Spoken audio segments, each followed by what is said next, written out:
Is engineering worth it? This is a common question from those thinking about pursuing the engineering field. There are already a few videos on this topic, but I felt that they were mostly anecdotal. They all contained one biased individual talking about their experience and whether they thought it was worth it for them. And that's fine. Some people like to hear anecdotal stories before making a decision because those types of stories can sometimes paint a more realistic picture of the choice they're about to make. With that in mind, this video will be different. I'm going to give each of you a tool that will feel more concrete and tailored to you to determine if engineering is worth it. This tool is known as a decision matrix. If you're already in engineering or an entrepreneur, you're probably familiar with this tool. A decision matrix is a logical and rational way to make a choice. It essentially gives different scores to different options that you're considering, and the option with the highest score is the best one. I've included a link to a decision matrix template in the description that you can use if you'd like to follow along with me, or you can use it after you watch the video to come to your own decision. This video is going to force you to put in a little work and thought, but hopefully, by the end, you will know whether engineering is worth it for you. So here's how we'll start. Make a list of all the things you could be doing besides engineering. Here was mine. So study engineering, study sciences and maybe go into med, work as a mechanic at our family repair shop, or become a music producer. These are really the 4 choices I was choosing between when I graduated from high school.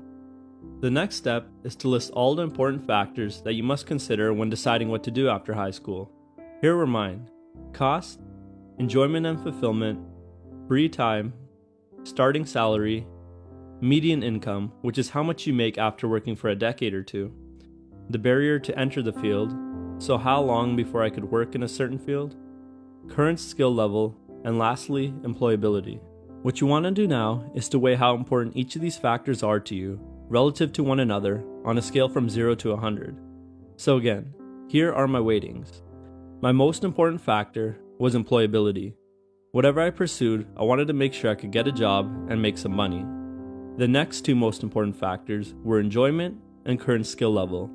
I wanted to go into a field that I can enjoy and one that I was already fairly good at. The next most important factor was cost. Of course, I wanted to save as much money as possible. After that, the most important factor was starting salary, followed by free time, which was followed by median income. Free time was important, but not important enough to me relative to all the other factors. I put median income below both of those 2, because personally, I couldn't see myself working in the same career for over a decade. Because of that, median income in that field might not even be relevant to me. And then I put barrier to entry as the least most important factor. As long as all the other factors were met, it didn't matter to me how long it took before I could work. The final step is to assign points to all your choices against all the different factors and then calculate a final score. The choice with the highest score is the best choice according to the decision matrix. I'm going to use the point scale of 1, 3, and 5. So I'll start with cost. Engineering costs more than becoming a mechanic or a producer, but less than pursuing med. So I'll give it a 3 in cost, give med a 1, and the other 2 choices a 5. I enjoy creating things, solving problems, and using math more than I would enjoy studying biology or fixing cars, but less than I would producing music. So I'll give the following scores. Engineering and med would provide me with less free time than the other 2, so this is how I'll assign the points. Out of all the choices, medicine would likely have the highest salary, but engineering also has a really good starting salary relative to the time studied. So I'm going to give both of those career choices a 5. Being a mechanic at my family's repair shop has more financial potential than creating music. I gave the same scores for median income. A doctor and an engineer would both make really comfortable salaries a decade into their career, much more comfortable than the other 2 choices. I would say that medicine has the highest barrier to entry. It will definitely take a long time before I could work as a doctor. Engineering would take 4 years. Becoming a mechanic would probably take 2, and because my family owns a shop, it would be really easy to enter into that field. But it can take longer depending on what type of mechanic you want to be. Becoming a music producer doesn't technically require any schooling, so that would be the lowest barrier to entry. My current skill level in math and physics was really good. My skill in biology was okay, and I didn't know anything about fixing cars. My skill level in producing music was beginner to average at best, not nearly high enough to warrant a career. Engineering, medicine, and being a mechanic all had equally high employability for me. Being a producer had a much lower employability because it's such a hard industry to make a name and to make money in.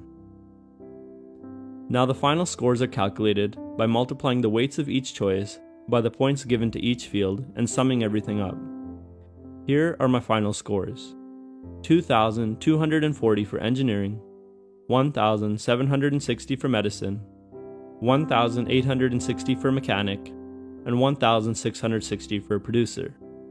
As you can see, engineering was clearly the best choice for me at that time. How you choose to weigh the different factors and how you choose to assign the points will obviously be different from me. Someone who's a good photographer and has a skill to start freelancing may find that engineering is not worth it for them. I hope this tool can help you come to a decision about whether engineering is worth it for you. Lastly, don't forget to like, comment, and subscribe. Thanks for watching, and I'll see you guys next time.